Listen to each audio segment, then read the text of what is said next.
Hai teman-teman, kembali lagi bersama saya David Cherry dan pada video saya kali ini saya ingin bicara mengenai otomatisasi ya. Dan buat kalian yang nonton beberapa minggu ini mungkin kok bajunya nggak ganti sih? Ya jadi saya juga punya pekerjaan tetap ya. Saya juga masih ada ngantor, saya juga masih segala macam.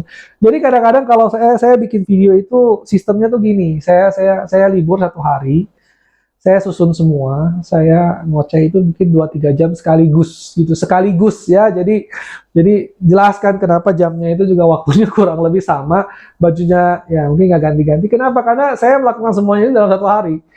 Ya jadi buat kalian supaya paham aja ya, ini bukan seragam, bukan gimana, cuman ya begitulah. Oke, nah saya mau bicara mengenai otomatisasi. Otomatisasi itu apa sih?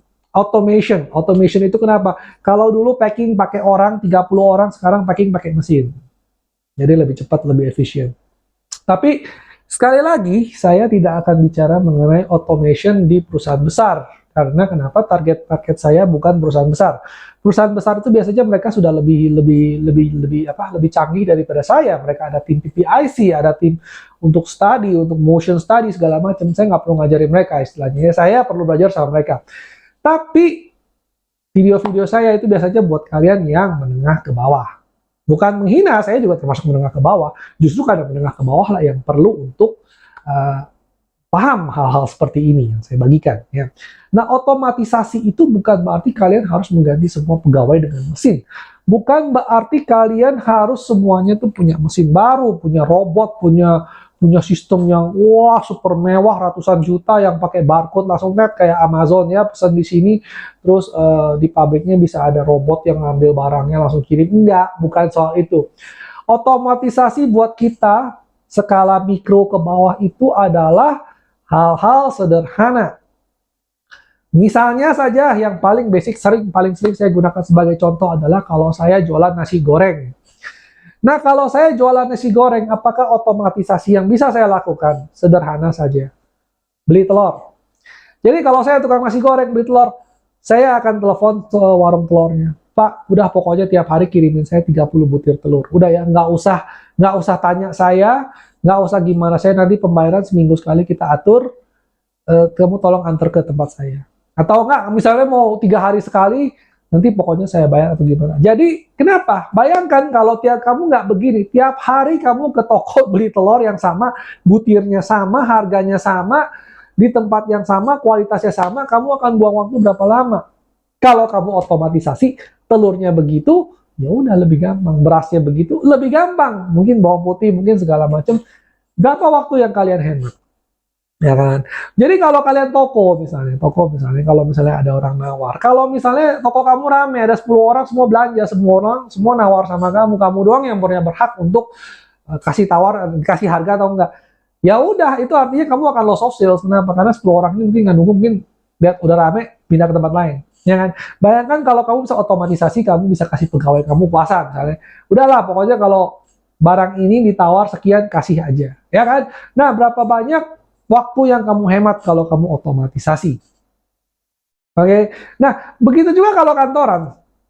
Kalau kantoran, ya kan, ada segini bond setumpuk begini ya. Kalau kamu bilang enggak, semua harus saya cek, kamu cek satu-satu ya, waktu kamu habis cuma buat ngecek bond.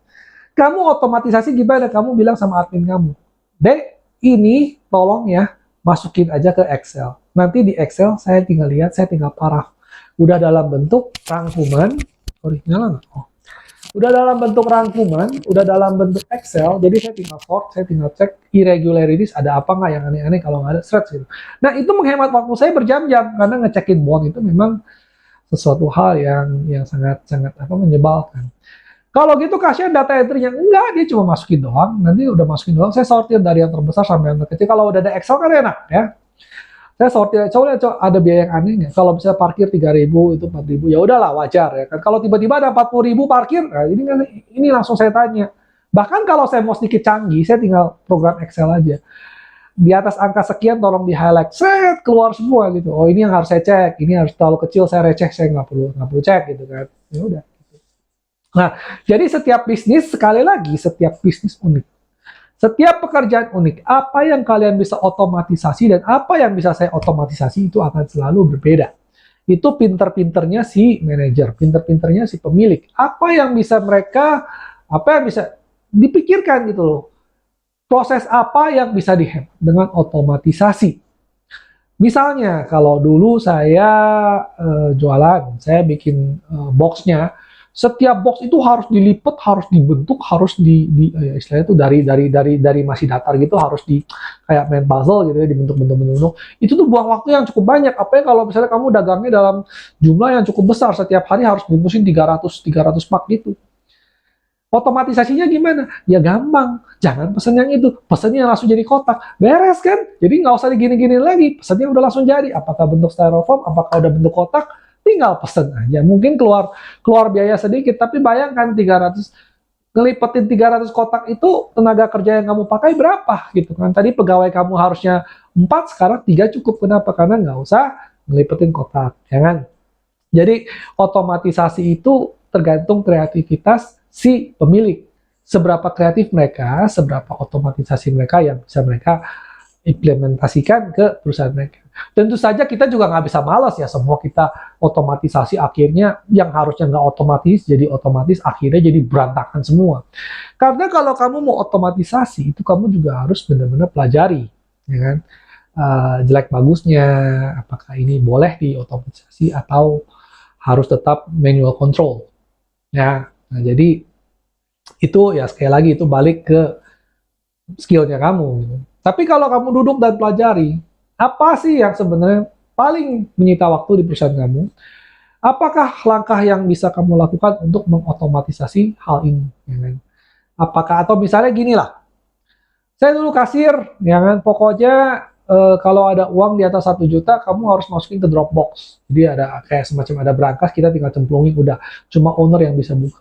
Ya udah, jadi kayak gitu aja. Jadi nggak usah tiap hari, Pak ada 1 juta nih, Pak mau taruh di mana? Mau taruh sini. Pokoknya otomatis 1 juta ke atas kamu cemplungin. Ya, tulis nama siapa yang itu, tulis shiftnya nomor berapa segala macam. Nah, jadi itu adalah otomatisasi sederhana yang sebenarnya bisa dilakukan oleh setiap bisnis dalam berbagai macam skala. Sekali lagi saya nggak mau ngomong soal Indomie, soal Indofood gitu. Mereka mah sudah lebih hebat dari saya. Saya harus belajar. Gitu kan.